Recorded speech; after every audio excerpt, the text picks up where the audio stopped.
Jennifer Hudson, you are the most recent actress to step into the shoes of Motormouth Maybelle in Hairspray. It's a role that's been played by Darlene Love, Mary Bond Davis, excuse me, Queen Latifah, Ruth Brown, just to name a few.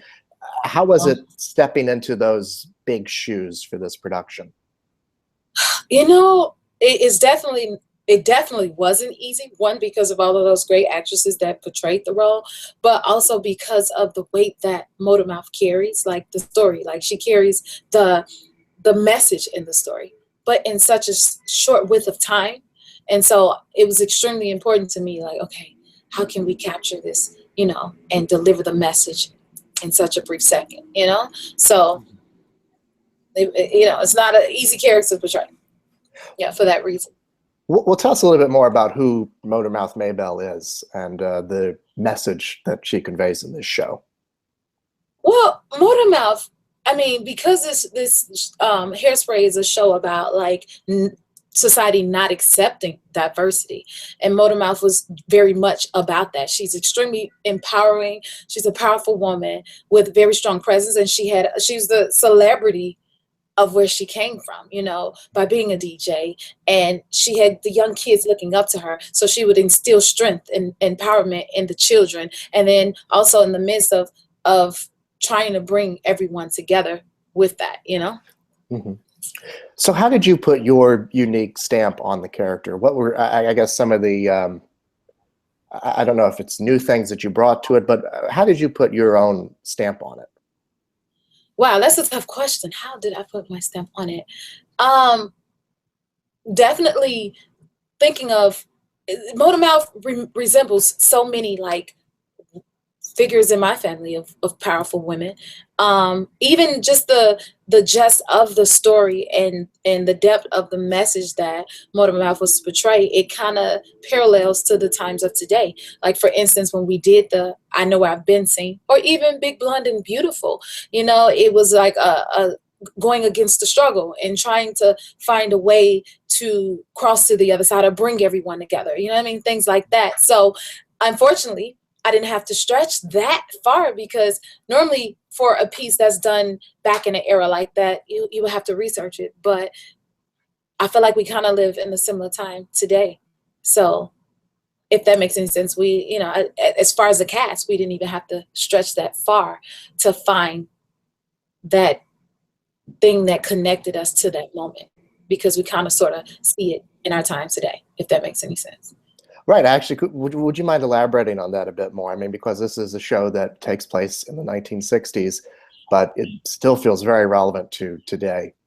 Yes, it definitely, the storyline takes place in the 60s. And like you just said, it is extremely relevant to today. It's about, you know, children just trying to dance together. The black kids with the, you know, the white kids, and everyone coming together, where it's a scene where there's a rope that separates, you know, the children of color from the white children. And then obesity isn't accepted, or just anyone that's different isn't accepted, you know? And we face those struggles today. So for the cast members of this generation in Hairspray Live, it was like, wow, guys, we really don't have to stretch that far. Just live in the moment. And that's what I tried to do, and what we all did together, you know? And it's like, let's just tell this story and live in the moment, not look at the songs as songs, but as a movement, as a message. And we did our best to come together to deliver that, you know? It's also an incredibly entertaining show. Yes. I mean, with all of these heavy themes in it, can you talk a bit about, I guess, the entertainment value of it? You know what's beautiful about it? The Hairspray is just such a high energy show. I love that in it is so much diversity. Everyone is their own individual, but at the same time, it's talent in the show. It's so many beautiful colors. It's still uplifting. It's funny. You know what I mean? It's a lot of amazing characters throughout the entire show that is just, it's now a classic in my home. Like it's my son's absolute favorite musical. He prefers it over Dreamgirls. He loves, Mommy, let's watch it.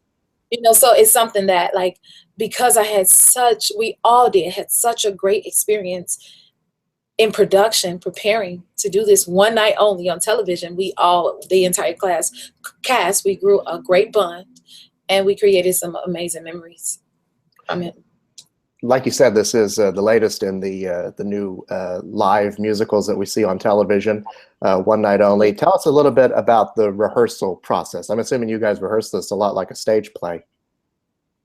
Yes, we did. And you know what? It was so interesting coming off of Broadway and from Color Purple into Hairspray Live, and seeing that the rehearsal process was pretty much the same. And it would blow me away, like, wow, we're going to rehearse this for a month or two and do it for one night only, which was, you know, it was such a great experience. It was so fun. We bonded so well, and it helped prepare us. We knew by the time we go live, we'll be ready, you know, but you can never feel prepared enough to go live on national television with a live production like that. But, you know, again, we just lived in a moment, and we had a great time.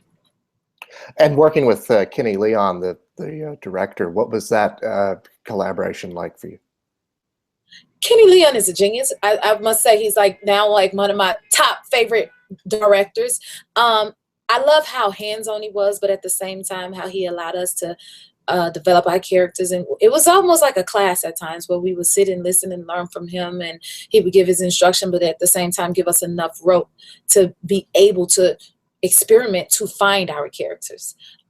So I had it was one of the best experiences I have ever had in my entire career, working with Kenny Leon and doing Hairspray live. And working with the ensemble cast, I mean, it's such a great mix of newcomers and veterans like Martin Short and Harvey Fierstein. What was that? What did you guys give each other that was that really helped each other? When you have a vet like Mark and Harvey on the vet, and Kristen too, you know, it's like, that's our reassurance I'm in the middle of this, like, okay, y'all got some experience, but not a whole lot. Then you got those vets, and then you have the newcomers as well. So it's like, it's a team effort. And when you're in a cast like this, and you're doing a production like a Hairspray Live, you have to be on one accord. And I'm so grateful that we were, and we had Harvey, Kristen, and Mark, and everyone's, and Kenny, the director, Neil and Craig, the producers, everyone worked as a unit. There's no way we could not have done this if we didn't have the unity that we all had together in the production. Now, you have a couple of big numbers in this show, as you mentioned before, Big, Blonde, and Beautiful, I Know Where I've Been. You are also the final voice of the big final number, You Can't Stop the Beat. You are an experienced singer, to say the least. But can you talk a bit about preparing for those numbers? What goes into preparing to sing songs like that? Woo! First of all, the songs from Hairspray is like a book. Each song is it felt like 20 pages long. And why? Because it's the transition of the story. You're telling the story. It's it's a bunch of things in a song. So every word, every note, every lyric is so crucial and important. And for me, it's like everything is always full out. Every rehearsal, they're like, no, she's like going for it, singing full out, because that's what it takes. You're only going to do what you rehearse. So every chance, like Kenny would always tell us, like, you always want to go forward. You know, you never want to go back. And what you do right here, you're going to do on the day. So to go through the process of learning the songs, like, first of all, what is this song about? What is my goal? And what is the goal with the character? What is my message? To figure that out first. That's key. That's most important. To even know how to begin to deliver it, because it's not a singer singing a song. It's an actor portraying a character, which changes everything. You know, so for me, it was just like, almost like when you break a character down, it's like, okay, break the song down, figure out the song is not just Big, Blonde, and Beautiful, but it's a message behind it. So I need to embody that message. So to do that, I got to break these lyrics down and make sure I process it and understand it so that I can deliver it. Because if I don't understand it, how are you going to understand it? And so, at least for me, that was the approach with all the songs, and then learning all the lyrics to the songs, which was really, because those songs are like a book or something. And they're such different songs too. I mean, one of the great things Yeah. about Hairspray is that the songs are influenced by music of the era. And so Big Blonde and Beautiful is kind of Motown inspired, and I Know Where I've Been is like it's a ballad. So how does that influence what you're doing? You know what? Well, obviously it influences what I'm doing, but I think what helps it to be able to embody it is living in that moment, like Big Blonde and Beautiful. Like right before I came out, that was Motormouth's introduction, actually, coming into, you know, the live show. And I was like, okay, you're not Jennifer right now. Get into character, find that moment. You're Motormouth, and whatever that I could, like, the posture that she had, you know, like find her presence. So when you enter this room, Motormouth will own it. And to set my mind in that way, to embody her, to even sing Big Blonde and Beautiful, that carry such a movement.